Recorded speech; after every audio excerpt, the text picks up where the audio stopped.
오늘은 너희는 이 마음을 품으라 라는 제목으로 하나님의 말씀을 나누도록 하겠습니다.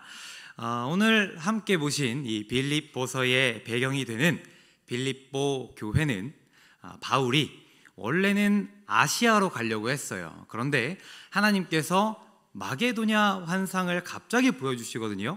그래서 그 하나님의 강한 이끌림을 받아서 예정에 없었던 마게도냐로 가게 됩니다. 그리고 거기에서 첫 번째 성읍인 빌립보 성으로 들어가게 돼요.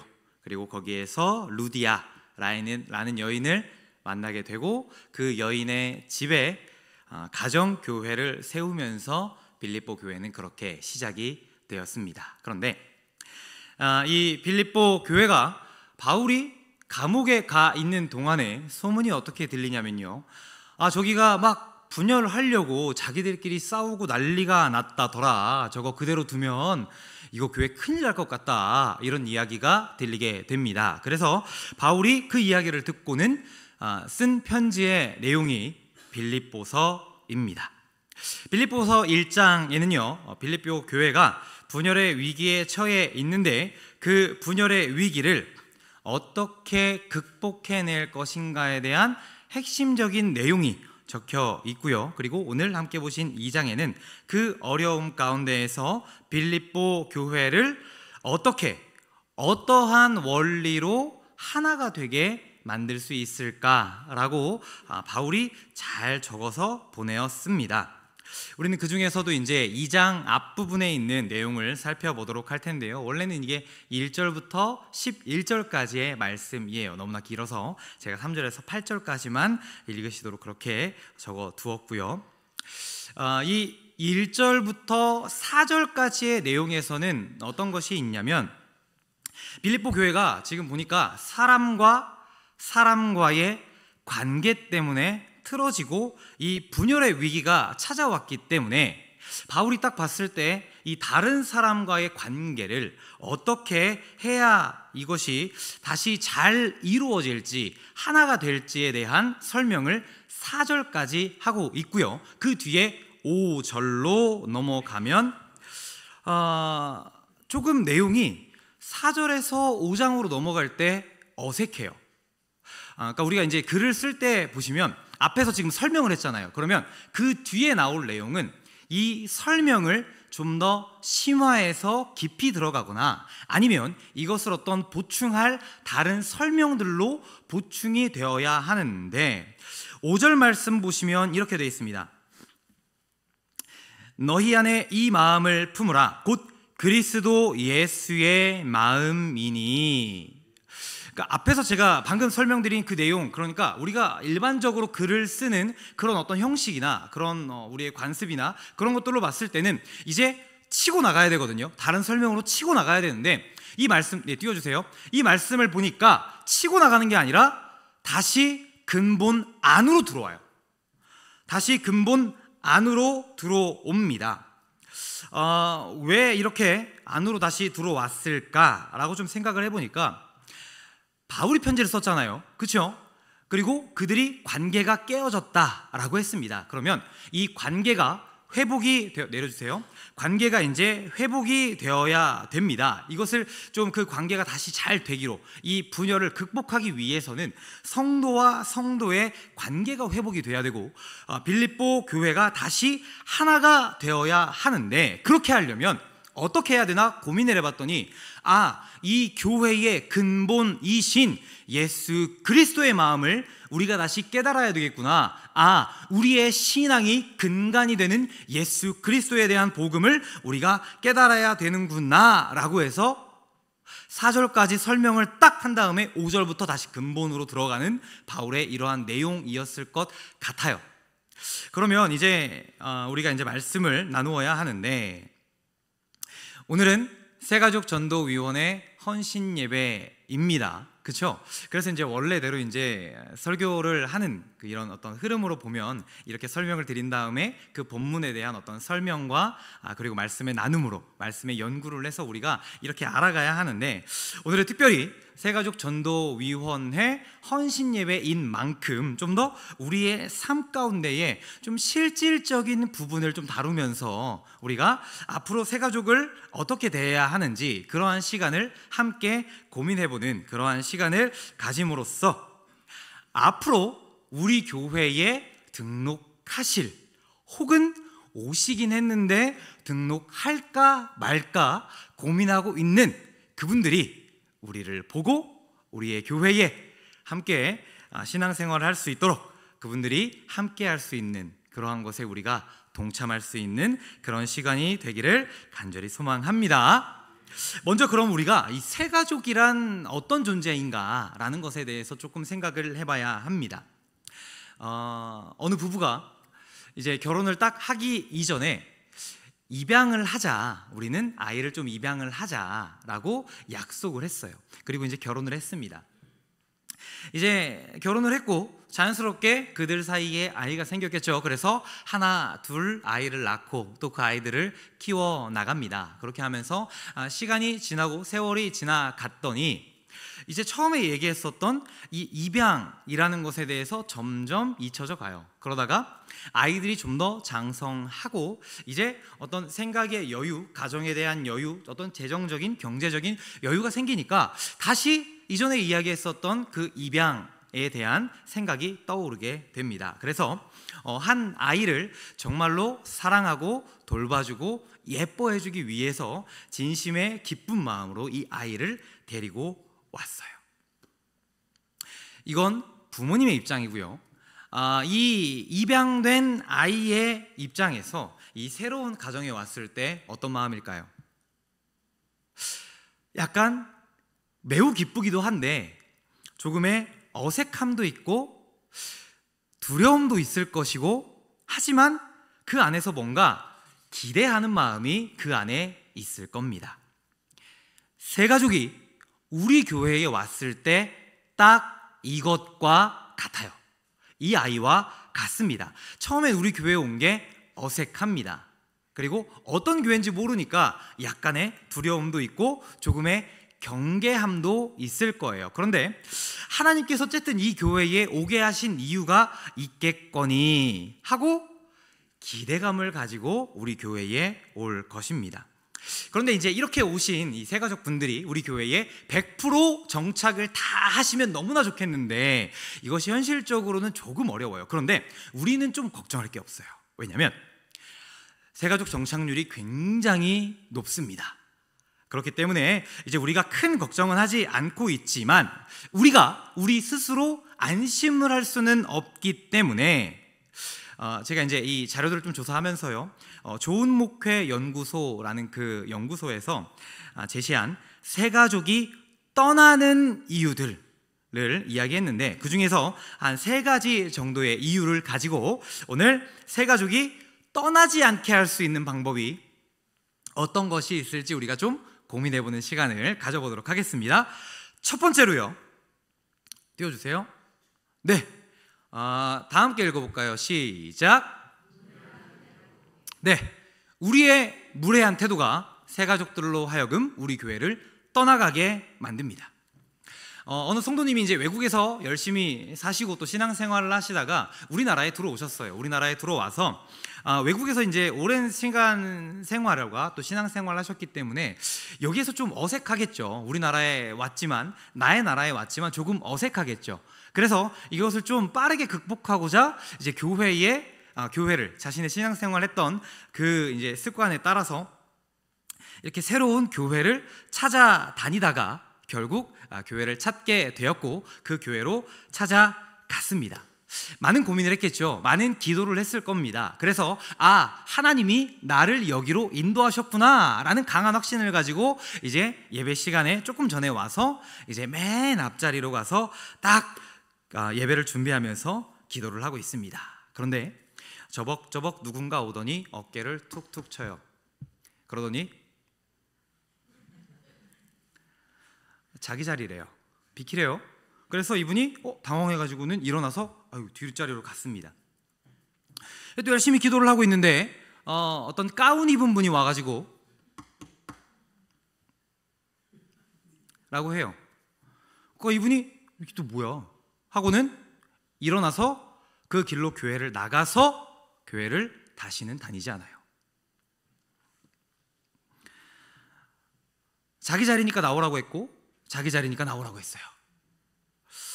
그러니까 추측하기로는 이 교회가 좀 전통적인 교회였기 때문에 맨 앞줄은 우리 장로님들이 이제 앉으셨을 것 같고요. 그리고 그 두 번째는 이제 가운을 입고 계셨기 때문에 헌금위원들이 좀 앉으셨을 것 같아요. 그런데 새로 오신 분이 뭘 알아요? 그래서 그렇게 이제 교회를 떠나가신 건데 우리가 조금 생각을 해보면 우리 첫 번째, 두 번째 이렇게 일으키신 그 성도님들이 이 분을 우리 교회에서 나가라고 그렇게 했을까요? 나가기를 바라서 그렇게 일어나라 라고 했을까요? 아마 그분들한테 물어보면 그랬었던 기억도 없을 거예요.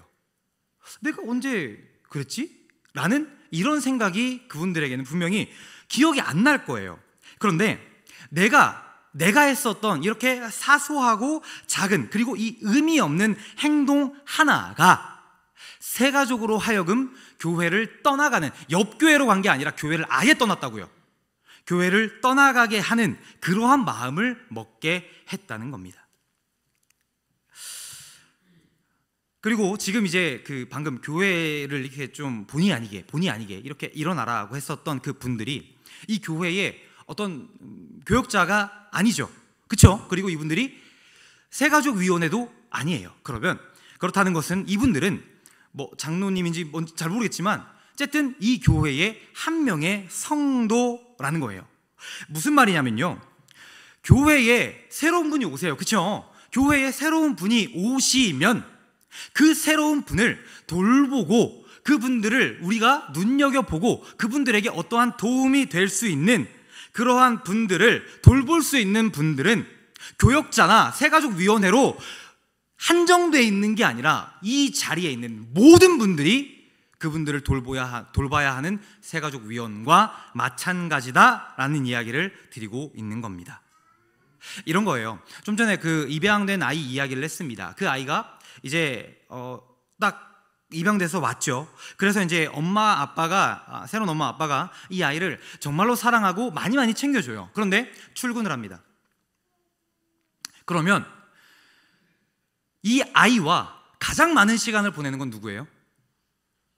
형제죠. 우리 그 교역자 분들이 이렇게 인사를 시키고 세가족분들이 안내를 합니다. 그리고 그 이외의 시간은 이 자리에 있는 모든 분들과 그 세가족분들이 함께 하고 있다는 거예요.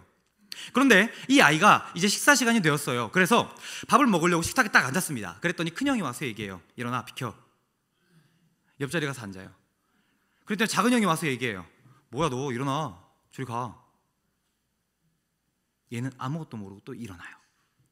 얼마나 화가 나고 얼마나 수치스럽고 내가 여기에 왜 왔을까라는 후회감이 들 것 같아요. 어떠한 큰 것들이 우리 세가족을 붙잡는 게 아니에요. 어떠한 큰 것을 그분들이 바라는 것도 아니에요. 그냥 이 내가 앉았던 그 자리 혹은 앉으려고 했었던 그 자리에 그분들이 앉아 계시다면, 물론 우리 성도님들은 진짜 안 그래요. 너무나 우리 성도님들은 진짜로 너무나 착하세요. 이게 빈말이 아니라 진짜로 그런 일들이 일단 제가 알기로는 없어요. 그러나 앞으로의 일들을 우리가 예상할 수 없기 때문에 그래서 이야기를 하는 겁니다. 우리의 큰 어떤 행동을 바라는 게 아니라 그 작은 행동 하나로 우리가 우리 교회에 오는 그 세가족분들을 잡아낼 수 있다는 거예요. 떠나지 않도록 그분들의 발목이라고 좀 이상하네요. 그분들을 붙잡을 수 있다라는 겁니다. 이렇게 그분들이 오셨을 때 그렇게 기쁘고 반갑게 맞아주는 우리 성도님 되시기를 간절히 소망합니다. 그렇다고 해서 이제 새로운 분이 딱 보이면 일제히 다 일어나가지고 여기 앉으세요 하라는 건 아닌 거 아시죠? 자, 두 번째로 띄워주세요. 함께 읽겠습니다. 시작. 무관심한 태도. 네, 우리의 무관심한 태도가 세가족으로 하여금 교회를 떠나가게 만듭니다. 아까 그 입양된 아이 이야기를 계속하면요, 이 아이가 자고 일어났어요. 자고 일어났더니 이제 해가 떠 있죠. 그래서 일어나가지고 나왔어요. 근데 집에 아무도 없어요. 그 가족들이, 그 형제들이 이 아이를 깨우지 않고 자기들만 학교에 간 거예요. 우리가 구역 모임을 합니다. 구역 모임을 하는데 이제 그 구역에 세 가족분이 계셨던 거죠. 세 가족분이 계셨어요. 그래서 이제 구역 예배를 잘 드리고 또 이제 나눔을 하는 시간을 갖게 되었습니다. 세 가족분도 당연히 거기에서 함께 나눔을 하려고 막 준비를 하고 있는데 기존의 구역원들끼리 얘기를 막 해요. 우리들끼리만 이야기를 해요. 우리들만 아는 이야기가 있으니까 우리들만 이야기를 합니다. 이제 놀러 갈 겁니다. 구역원들이 놀러 갈 건데 이 새로 오신 분에게 연락을 안 해요. 있었던 우리들의 이야기를 얘기하는 게 귀찮아요. 그리고 놀러 갈 건데 막 이 신나는 분위기에 어색한 사람이 끼는 게 달갑지가 않아요. 이건 뭐예요? 두 글자로 왕따라고 합니다. 이럴 때는 우리가 모두 알고 있는 이야기이고 이 새로운 사람을 위해서 그간의 스토리 전체를 이야기할 수는 없지만 적어도 그분이 이 안에 함께 들어올 수 있도록 어느 정도의 설명이 진짜로 귀찮아도 해야 돼요. 같이 이야기를 나누고 해서 들어올 수 있도록 해야 된다라는 거예요. 놀러 가요. 어색하겠죠. 어색할 거예요. 그런데 이 어색함을 우리가 일부러 깨고 이 사람이 여기에 들어올 수 있도록 우리가 스스로 노력을 해야 한다라는 거예요. 어쩌면 우리가 이 예배를 드릴 때에도 극장 예배라고 혹시 아세요? 극장 예배? 우리가 극장에 갑니다. 그렇죠? 극장에 딱 가요. 막 극장에 가서 딱딱딱 앉아 있어요. 근데 내 옆에 사람이 앉아 있는데 극장이에요. 극장인데 내가 와서 처음 본 사람한테 그래요. 이거 어떻게 오셨어요? 이 영화 재밌다는데 예고편은 보고 오셨어요? 극장에서요. 그럼 정신 나간 거예요. 이상한 거예요. 그래서 안 하죠. 하지 않아야 되죠. 그런데 교회는 극장이 아니라 교회예요. 예배하는 곳이고 그리고 새로운 사람을 맞아들여야 하는 곳입니다. 세 가족이 막 두리번거리고 있어요. 그러면 누구 하나라도 가서 뭐가 필요한지 뭐가 지금 궁금한지 그분에게 우리가 물어봐야 한다라는 거예요. 그런데 딱 와요. 와서 내 헌금 챙겨요. 내 주보 챙깁니다. 헌금 놓고 내 자리에 가서 앉아요. 그래서 내 예배를 드립니다. 그리고 오늘도 참 은혜로운 시간이었어. 나 혼자 은혜 받고 나 혼자 기쁘고 돌아가요. 교회는 그러면 안 돼요. 나만 있는 곳이 교회가 아니라는 거예요. 우리가 있는 곳이고 우리가 하나가 되는 곳이 그리고 우리 그 하나로 우리를 공동체로 모아주는 것이 교회라는 겁니다. 그렇다고 또 새로운 분이 왔다고 예배 전에 다 같이 일어나가지고 뭐가 필요하세요? 라고 하라는 거 아닌 거 아시죠? 내 눈에 보이면요 하나님께서 보이게 하실 거예요. 하나님께서 보이게 하시면 내가 보였으면 내가 먼저 가서 우리 새가족 위원이 있더라도 나도 같은 마음을 품고 그렇게 두리번거리고 있는 분에게 가서 함께 물어보고 도와주는 것이 교회 공동체라고 이야기를 하는 겁니다. 지난 주일에 내 옆자리에 앉았던 분이 누구인지 기억나세요? 친구 말고요. 기억나세요? 주님이 이렇게 말씀하셨습니다. 4절 보겠습니다. 함께 읽을까요? 시작. 각각 자기 일을 돌볼 뿐더러 또한 각각 다른 사람들의 일을 돌보아 나의 기쁨을 충만하게 하라. 다른 사람들을 돌보아 나의 기쁨을, 하나님의 기쁨을 충만하게 해 드리는 겁니다. 저와 이 자리에 계신 한 분 한 분이 이 말씀과 같이 우리가 행동으로 실천하는 한 분 한 분 되시기를 간절히 소망합니다. 마지막으로요, 함께 읽겠습니다. 시작. 내 기준의 배려. 내 기준의 배려 때문에 때로는 우리 새 가족으로 하여금 교회를 떠나가게 합니다. 이제 새 가족이 왔으니까 관심을 좀 가지라고 했더니 이 관심이 과해요. 자꾸 구역 예배기 얘기를 하는데 이렇게 가장 이제 가깝게 빠르게 만날 수 있는 곳이 구역 같아서 구역원들이 또 모였어요. 또 모여서 이제 이 구역이 이제 확 친밀해서 이제 새로운 분이 딱 오니까 관심이 집중이 되겠죠. 그래서 이것저것 질문을 합니다. 질문을 하는데 가족은 관계는 어떻게 되세요? 아, 남편, 그쵸, 형제 아이들이 있으시구나. 아, 큰아들은 뭐 해요? 그랬더니 대답을 안 해요. 큰아들은 요즘에 좀 뭐 하고 계세요? 그랬더니 했더니 이제 다른 부역원들이 또 아니, 나이 보니까 지금 큰 아들이 나이도 좀 먹었을 것 같고 한데 뭐 결혼했대요? 여자친구는 있대요? 물어봐요. 그랬더니 이 세 가족이 놀아요. 여자친구도 없고 그래서 결혼도 못했어요. 지금도. 이게 지금 내가 궁금한 건지 그 사람이 진짜로 알고 싶은 건지를 우리가 알고 질문을 해야 돼요. 이걸 우리가 파악을 하고 그 사람에게 질문을 해야지. 그래서 이 사람이 이야기를 할 때 어떤 그 사람의 눈짓이나 손짓이나 입모양 같은 거를 우리가 유심히 좀 살펴보고 아, 조금 불편해하네? 아, 이건 좀 넘어가야 되나? 이런 것들을 우리가 잘 캐치를 해서 우리가 질문을 해야 한다는 거예요. 이 사람이 지금 막 속이 너무 막 니글니글해서 죽을 것 같은데 막 최고급 한우를 사와가지고는 내가 맛있게 구워줄게, 고기를 좀 더 먹으면 될 것 같아. 이 사람에게 필요한 건 뭐예요? 콜라 한 모금이나 동치미 한 사발이에요. 그 사람을 배려한다는 것은 내 기준에서 그 사람을 생각하는 게 아니라 그 사람의 기준에서, 그 사람의 관점에서, 그 입장에서 그 사람이 원하는 걸 들어주고 물어보는 것이 배려라고 이야기를 하는 겁니다. 그러면 이제 좀 궁금하잖아요. 이 세 가족이 원하는 게 도대체 뭔데, 어떻게 이걸 알아둬야 할까라고 우리는 그러면 세 가족을 봤을 때 어떤 질문을 해야 될지 약간 좀 궁금하잖아요. 이렇게 하는 겁니다. 처음 뵙는 것 같은데 저희 교회는 어떻게 오게 되셨어요? 혹시 이제 궁금한 게 있으시면, 그리고 또 불편한 게 있으시면 편하게 말씀해 주세요 라고 얘기를 해도 이렇게 하시는 분이 있어요.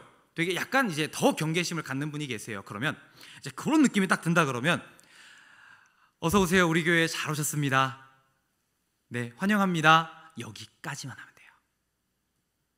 아무도 어색하다고 뭐라고 안 합니다. 그래서 그 이후에 이렇게 인사를 한 뒤에 그 이후에 또 기회가 올 수 있잖아요. 혹은 이분을 또 본 다른 분이 이분에게 또 질문을 하고 물어볼 수 있잖아요. 그랬을 때 내가 꼭 아니더라도 다른 분들이 이분을 챙겨줄 수 있도록 우리가 곁에서 도와주는 것도 우리가 하나의 배려, 그런 도움이라고 할 수 있을 것입니다.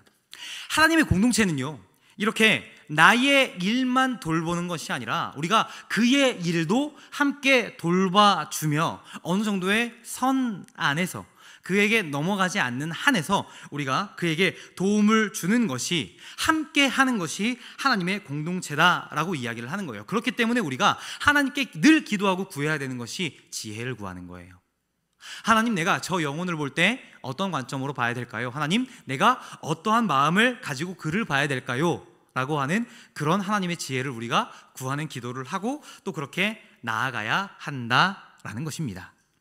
그들을 배려하고 또 그들을 먼저 이해해서 언제나 이 자리에 모인 모든 분들이 우리 세 가족분들에게 한 발 다가가 그들과 함께 우리 교회에 또 함께 동참할 수 있는 그런 구성원으로 환영하는 한 분 한 분 되시기를 간절히 소망합니다.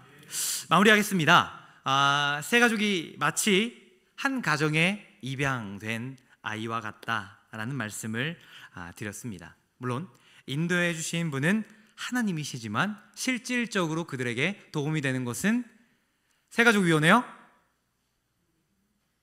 세가족위원회요? 포함한 우리 모두, 그러니까 우리 모두가 세가족위원이다 라는 마음을 품고 계셔야 된다는 말씀을 드렸습니다. 세 가지 뭘 조심해야 된다고 말씀을 드렸죠? 첫 번째, 무례한 행동. 두 번째, 무관심한 태도. 그리고 내 기준의 배려. 좋아요. 지금까지 이렇게 우리가 이야기를 했는데 그래도 내가 와닿지 않는다 라고 했을 때는 이렇게 생각하면 좋을 것 같아요. 한 영혼이 왔습니다. 그 영혼이 그냥 온 게 아니에요.